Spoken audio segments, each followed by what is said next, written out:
14절까지 보겠습니다.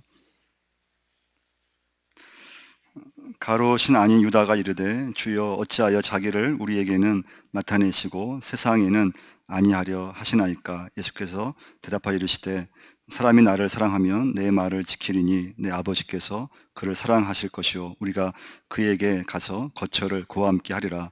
나를 사랑하지 아니하는 자는 내 말을 지키지 아니하나니 너희가 듣는 말은 내 말이 아니요 나를 보내신 아버지의 말씀이니라. 아멘. 우리 오늘 말씀의 주인공은 유다 다데오라고 하는 사람인데요. 이 다데오는 예수님의 12제자 중에 한 사람입니다. 아마 여러분 좀 처음 들어보시죠.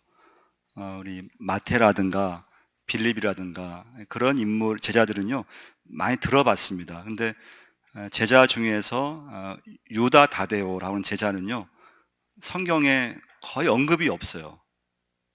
유일하게 다데오라고 하는 이름, 유다라고 하는 이름 나온 본문이 오늘 본문의 말씀이에요. 그래서 오늘은 다데오에 대해서 한번 말씀을 좀 나누겠는데요. 첫 번째 오늘 메시지는요, 사람이 주목하지 않는 곳에서 믿음 생활을 하는 것이 신앙생활이라고 하는 것입니다.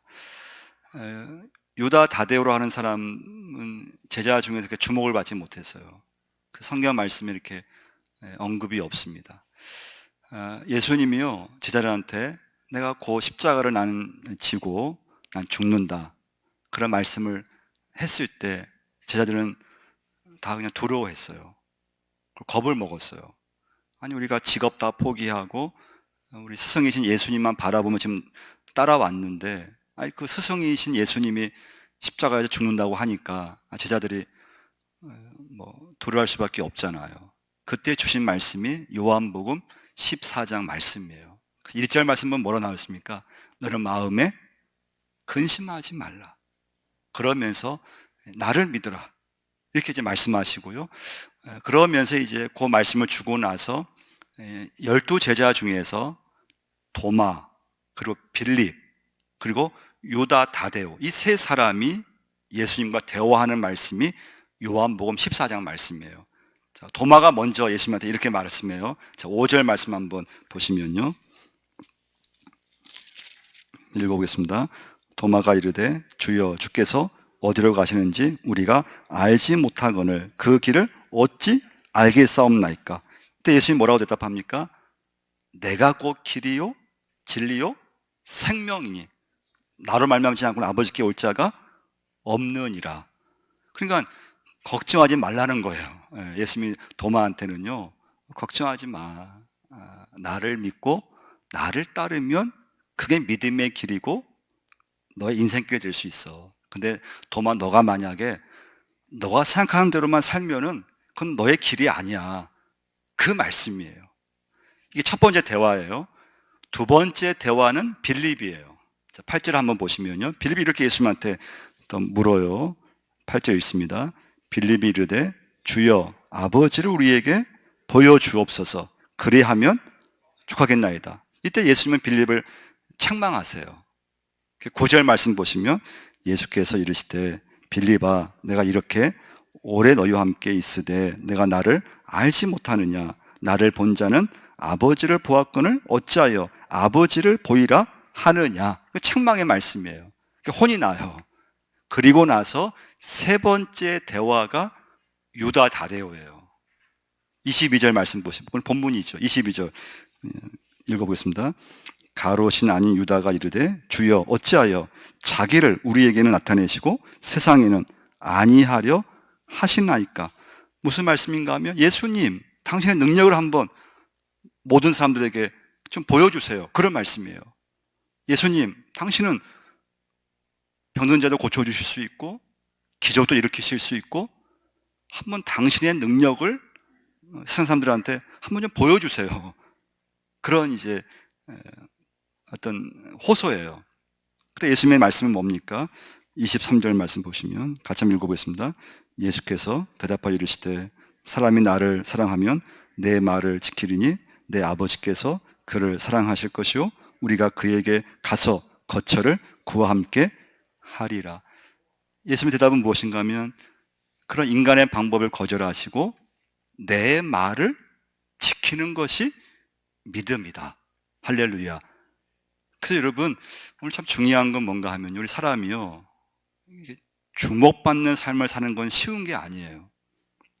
그러면 교회에서도 보시면요, 교회에서도요, 주목받는 사람은 많지 않아요. 거의 뭐 예배하러 와도 누가 뭐 크게 주목하지 않잖아요. 그럼 직장에서도요, 아주 직장에 높은 지위를 올라가지 않는 이상은요, 직장 가도 누가 나를 이렇게 주목하기 어려워요. 높은 어떤 그 자리, 직장에서 뭐 사장으로 있다던가 높은 자리에 올라갔을 때 사람들이 오, 와 하고 이렇게 주목할 수 있잖아요. 우리 자녀들이, 학생들이 학교에서 주목받기 어려워요. 말씀을 피우든지 아니면 전교에서 공부를 아주 잘해서 뭐 1, 2등을 하든지 공부를 잘해야, 그러니까 전체 학생 중에서 한 1% 정도만이 선생님으로부터 인정받고 그리고 좀 이렇게 알아주고 그러잖아요. 대다수 학생들은 별로 존재감이 없어요. 학교로 와도 선생님들이 이렇게 그냥 이렇게 관계성으로 맺을 뿐이지 주목받을 수 없잖아요. 근데 여러분, 중요한 건 여러분과 저의 인생이 크게 누가 나를 주목하지 않고 알아주지 않아도 근데 그 자리에서 주님과 동행하는 삶을 산다면 그 사람이 믿음의 삶을 사는 줄 믿습니다. 그 믿음이 참 중요해요. 그래서 여러분, 이 시간부터는 우리 삶이 참 평범해요. 그리고 여러분, 높은 자리에 올라갔을 때가 사실 참 위험한 자리예요. 시험의 자리예요. 그래서 높은 곳에 올라갈수록 주님께 엎드리는 사람만이 그 높은 자리의 시험을 이기는 것을 볼 수가 있습니다. 그래서 여러분, 교회 생활 하실 때 누가 나를 알아주지 않더라도 또 내 존재가 살아가면서 너무 평범할지라도 그 사람이 주님과 동행하며 나간다고 하면은 믿음의 삶이에요. 신앙의 삶이에요. 그 속에 하나님의 은혜가 임할 줄 믿습니다. 두 번째 메시지는요, 그래서 오늘 본문의 말씀 보시면 예수님께서 다데오는 예수님 능력 한번 보여주세요. 예수님은 인간의 방법을 쓰지 않으시고 어떻게 했습니까? 내 말을 지키는 거. 내 말을 지키는 거. 나를 사랑하는 사람은 내 말대로 산다 하시면서 내 말은 곧 하나님의 아버지의 말씀이다. 이렇게 말씀을 주셨습니다. 여러분, 참된 신앙생활이 뭘까요? 우리가 예배하는 거, 기도하는 거, 또 교회 봉사하는 거, 금식하는 거. 그게 여러분, 참된 신앙생활 이어지려면요, 중요한 것은 은밀함이 있어요. 은밀함이요. 우리 마태복음 6장으로 한번 찾아보겠는데요. 마태복음 6장 한 2절 한번 보시면요. 마태복음 6장 2절부터 4절까지 한번 읽어보겠습니다. 그러므로 구제할 때 외식하는 자가 사람에게서 영광을 받으려고 회당과 거리에서 하는 것 같이 너희 앞에 나팔을 불지 말라. 진실로 너희에게 이르노니 그들은 자기 상을 이미 받았느니라. 너는 구제할 때 오른손이 하는 것을 왼손이 모르게 하여 내 구제함을 은밀하게 하라. 은밀한 중에 보시는 너희 아버지께서 갚으시리라. 6절 말씀 보시겠습니다. 너는 기도할 때 내 골방에 들어가 문을 닫고 은밀한 중에 계신 내 아버지께 기도하라. 은밀한 중에 보시는 내 아버지께서 갚으시리라. 17절 보십니다. 너는 금식할 때 머리에 기름을 바르고 얼굴을 씻으라. 이는 금식하는 자로 사람에게 보이지 않고 오직 은밀한 중에 계신 내 아버지께 보이게 하려 함이라. 은밀한 중에 보시는 내 아버지께서 갚으시리라. 할렐루야. 그래서 여러분, 참된 신앙생활은 은밀함이 있어요. 은밀함이 뭡니까? 하나님만 보는 거예요. 사람 의식하지 않는 거예요. 교회 봉사, 하나님만 보고 하는 거예요. 그러면 참된 신앙생활을 할 수가 있어요. 여러분, 여러분 목회자인 제가 기도할 때 사람을 의식하고 기도한다? 제 믿음은 그 순간부터 죽은 믿음이에요. 목회를 하면서, 설교를 하면서 사람을 자꾸 의식하면서 목회를 한다? 저는 위선자예요, 위선자예요. 참된 신앙생활은 하나님만 의식하셔야 돼요. 예. 사람을 보이려고 하면, 사람을 의식하는 순간 그 믿음은 그 순간부터 그건 변질되기 시작해요. 예배, 하나님만 의식하고 예배 드릴 수 있어야 돼요. 기도하는 거, 누가 나를 기도하는 거 몰라도 그 기도가 진짜 기도예요. 예. 내 가정에서, 내 집에서, 남들 몰라요. 그런데 나만 하나님과 아는 그 시간 속에서 기도하고, 또 남을 도와주고 구제하고, 또 어떤 긴박한 기도 제목이 있으면 금식하면서 기도하고, 하나님만을 의식하고 그 사람이 믿음 생활을 한다면 그게 진짜 믿음 생활이에요.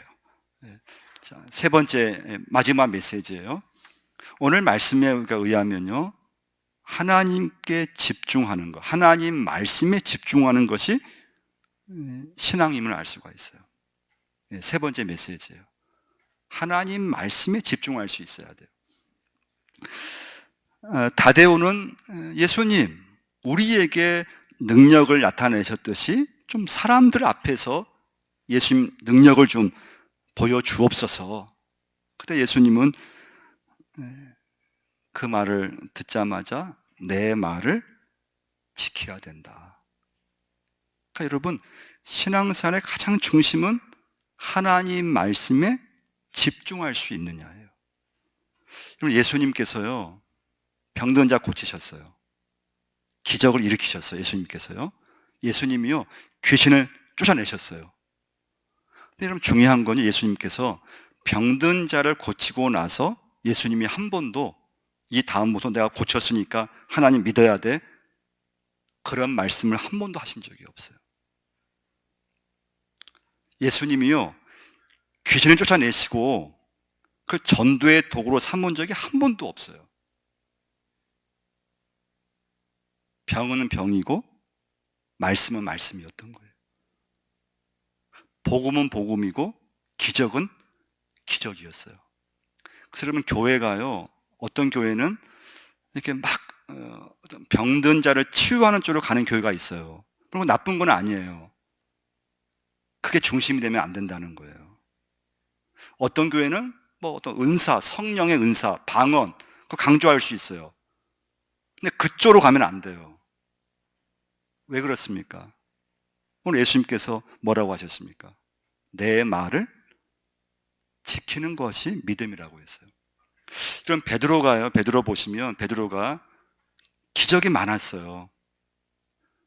가장 큰 기적은 뭐였는가 하면요, 변화산에서 체험이었어요. 예수님과 변화산에 올라가서 거기서 모세와 엘리야를 극적으로 만나게 돼요. 그러면 그런 체험 한번 하면요, 그 다음부터는 그 얘기만 할 것 같아요. 아마 만나는 사람마다, 야, 내가 체험을 했습니다. 내가 예수를 만났고 내가 모세와 엘리야를 만났습니다. 근데 베드로는요, 그 얘기를 한 번도 한 적이 없어요.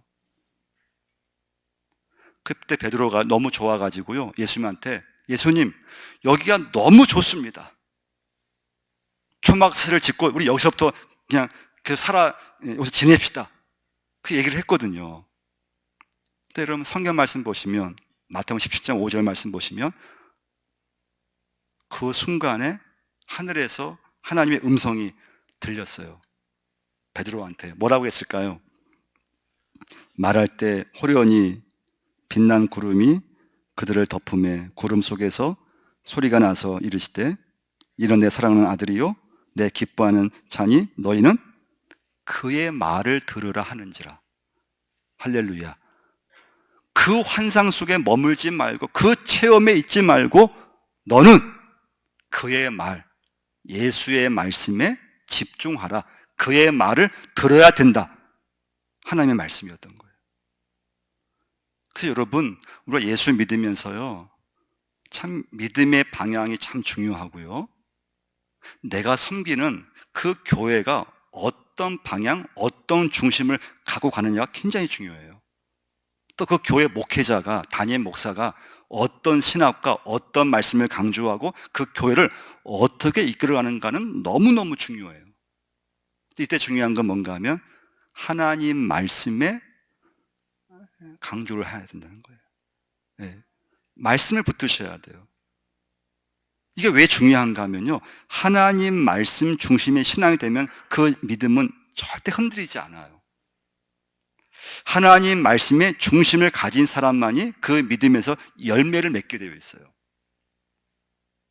그러니까 예수님도 보시면 그렇게 많은 기적과 역사와 병 고치는 은사가 있었지만 그걸 강조하신 적이 없어요.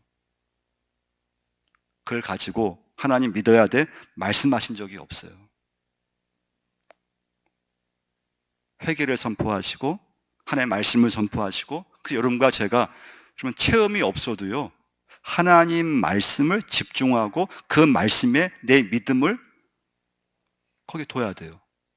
그럼 하나님 믿어지고 말씀이 믿어지면서 그 말씀에 내 삶 속에서 순종하는 삶을 산다면 그 믿음은 하나님께 영광이 되게 되어 있어요. 그리고 그 사람은요, 사람을 의식하지 않아요. 하나님만 바라보는 거예요. 그러니까 그 사람 속에서 참된 신앙생활이 계속 이어지는 거예요. 기도를 하든지 예배를 드리든지 알아주지 않아도 아무 문제가 안 돼요. 여러분 체험이 없어도 괜찮습니다. 하나님 말씀이 믿어지고 말씀 통해서 하나님이 믿어지면은 그 사람 속에서 믿음의 역사가 일어나게 되어 있습니다. 그럼 여러분, 오늘 말씀에서 예수님이 이 유다 다데오에게 그럼 하신 말씀의 결론은 뭔가 하면요, 너부터 변화되라는 말씀이에요. 오늘 말씀의 결론이에요. 너부터 변화되라.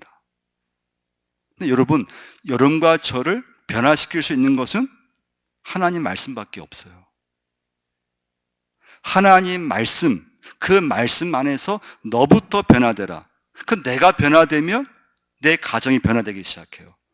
할렐루야. 내가 변화되면 교회가 변화되기 시작해요. 내가 변화되면 세상이 변화되기 시작해요. 그 나를 변화시켜 갈 수 있는 오직 한 가지, 하나님 말씀이라고 하는 거예요. 그 말씀이 그 사람을 변화시켜 나가요. 그 변화는요, 다른 말로 하면 회개예요. 회개. 변화가 뭐냐? 말씀 듣고 회개하는 거예요. 변화가 뭐냐? 성장이에요. 하나님 말씀 들으면서 회개가 되고, 그 회개가 되면서 내가 변화되고, 내가 변화되면서 가정과 교회와 이 세상이 변화되어 가는 거, 내 믿음이 성장하는 거.